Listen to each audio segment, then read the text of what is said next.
Hey guys, this is God of Politics, and before we get started, please like this video and subscribe to the channel, and also follow me on Twitter and join the Discord. I will have those linked down in the description. But today's video is going to be analyzing what's called the Keys to the White House. Now this is it's a book written by this guy called Alan J. Lichtman. So he uses this system of these 13 keys to determine who will win the presidential election. Now, obviously, a number of people have been doing these videos analyzing whether this will help or hurt Trump, whether Trump has the keys to be able to win in 2020, but they really haven't done it after all this stuff with the coronavirus has happened, after we've seen the hit that it has taken to the economy, things like that. So we are going to see if Donald Trump is still going to be able to get enough keys. Obviously, it says when 5 or fewer statements are false, the incumbent party is predicted to win the popular vote. When 6 or more are false, the challenging party is predicted to win the popular vote. So obviously, it is the popular vote, and obviously Joe Biden is probably going to win the popular vote, even if he is losing. Obviously, Hillary Clinton won the popular vote by 3 million votes, even though she lost. But he predicted that Donald Trump would win the popular vote, but he also predicted that he would win the Electoral College, so he did get it right.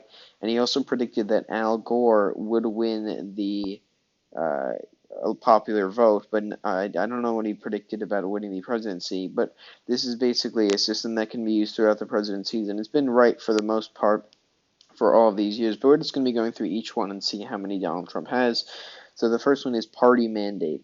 After the first midterm elections, the incumbent party holds more seats in the U.S. House of Representatives than after the previous midterm elections.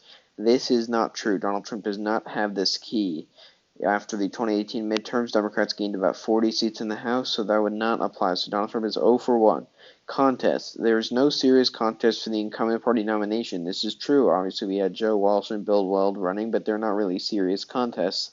The last time we had a serious contest in the primary was probably George H.W. Bush, when you had Pat Buchanan running against him, which did damage him overall, which could have been part of the reason that he lost in 1992, but obviously not the only thing. But it is a serious contest back then, but there is no serious contest now, so Donald Trump does get that, so he is 1 for 2.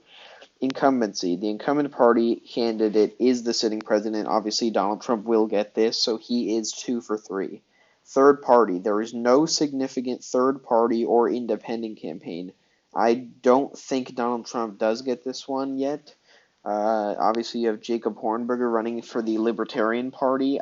I'm kind of on edge about this one because obviously last time you had Gary Johnson and Jill Stein and Avik McMullen running in some states, and obviously that proved to be, they got some of the vote because obviously Hillary Clinton and Donald Trump were both heavily disliked, so they got some of the vote. But this time it may be a different story, so I will give this one to Trump. There is no significant third party or independent campaign, just because they haven't established themselves yet, and we're not really sure yet. So that is 2 out of 4 for Donald Trump. Short-term economy. The economy is not in recession during the election campaign. We are in a recession right now. Not an official recession, but we are going to be in a recession after these 2 quarters have negative GDP growth, which is all but certain at this point. This short-term economy looks like it's going to be in real trouble. We have millions of jobless claims. We have millions of people unemployed. We have wage growth declining, consumer spending declining, GDP growth declining. So the short-term economy, Donald Trump does not get that one. So he is 2 out of 5. Long-term economy. Real per capita economic growth during the term equals or exceeds mean growth during the previous 2 terms.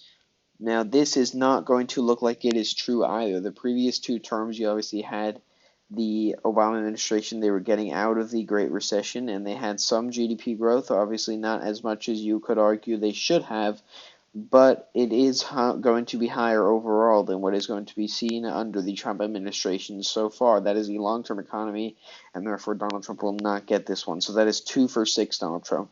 Policy change. The incumbent administration affects major changes in national policy. You could argue the first thing was the tax cuts and deregulation that he passed in the end of 2017.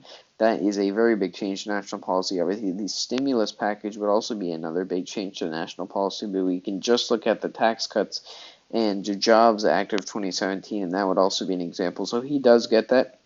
That is 3 out of 7. Number 8, there is no sustained social unrest during the term. I don't think you'd give this one. Obviously, you had the Antifa movements, you had Charlottesville, you have the Women's March, you have all these kinds of things that have been sustained throughout his presidency as a response and protest to his presidency. So I wouldn't give Donald Trump this. He is now 3 for 8 here. Scandal. The incumbent administration is untainted by a major scandal. So I do think that Donald Trump has had a scandal. Obviously, he's had, the impeachment. He's had scandals with the Mueller report, with people in his campaign found guilty. He had an affair, all those things. So he is now 3 for 9, which is not looking too good for him. Obviously, he has number 2, number 4, and number 3. So number 2, 3, 4, and he doesn't have 1, 5, 6, 7, 8, or 9. So he is 3 for 9. Foreign/military failure. The incumbent administration suffers no major failure in foreign or military affairs. I would not give him this one as well. Obviously, he had the thing going on with North Korea. The summit with Kim Jong-un turned out to be a failure. You could argue that the whole thing going on with Iran and the Kurds in Syria was a failure. You could argue the thing going on with Russia was a failure. NATO was a failure. The UN was a failure. He has done some good things in that respect, but he has also had some failure. So he is 3 for 10. Foreign military success. The incumbent administration achieves a major success in foreign or military affairs. This is true. He did kill al-Baghdadi and Soleimani, though you could argue those are both. Obviously, both of those are successes that we killed those people, and it is good that we've done a lot of things, getting the NATO countries and UN countries to pay more for the World Health Organization, for NATO, things like that. So he has had some successes in terms of foreign or military affairs. So he is 4 for 11. Incumbent charisma. The incumbent party candidate is charismatic or national hero. I wouldn't say he's a national hero, but I would say that he is charismatic. That does attract some people, but it also does hurt some people. But I will give him that. So that is 5 out of 12. Challenger charisma. The challenging party candidate is not charismatic or national hero. I would give him this key as well. Joe Biden is not going to be the most charismatic person ever. He's not really a national hero either. So that is going to be a key that Donald Trump does that. So that is 6 out of 13. Obviously, we now have he gets 2, 3, 4, 7, 7, and 11, 12, 13. So he gets all of those, 6 of them. But he doesn't get 1. He doesn't get 5. He doesn't get 6. He doesn't get 8. He doesn't get 9.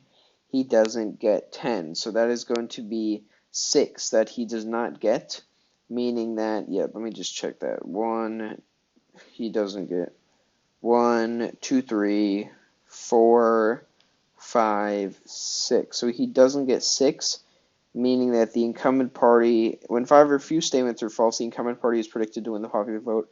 When 6 or more are false, the challenging party is predicted to win the popular vote. So we have 6 that are false, meaning that if we go along with these keys, some of them are questionable. Joe Biden would win the popular vote against Donald Trump. You could even give him 7 if you say that there is a significant third-party challenge, which could hurt Donald Trump, but you could give him the long-term economy one, you could give him the social unrest one, you could take away the military failure, but there obviously are a lot of these that are subject to change. The economy could recover, there could be a third-party challenge, there could be another success or maybe no failure, so there is a lot of room for error in this. But at this time, I would say that Joe Biden does have more, or not the candidate himself, but Donald Trump, according to these keys, would lose the election because 6 of these are false and the rest are true. And according to this model that has been right a lot of the time, Donald Trump will lose the election. But thank you guys for watching this video. Please like and subscribe as always. Follow me on Twitter, join the Discord, and I will see you guys later.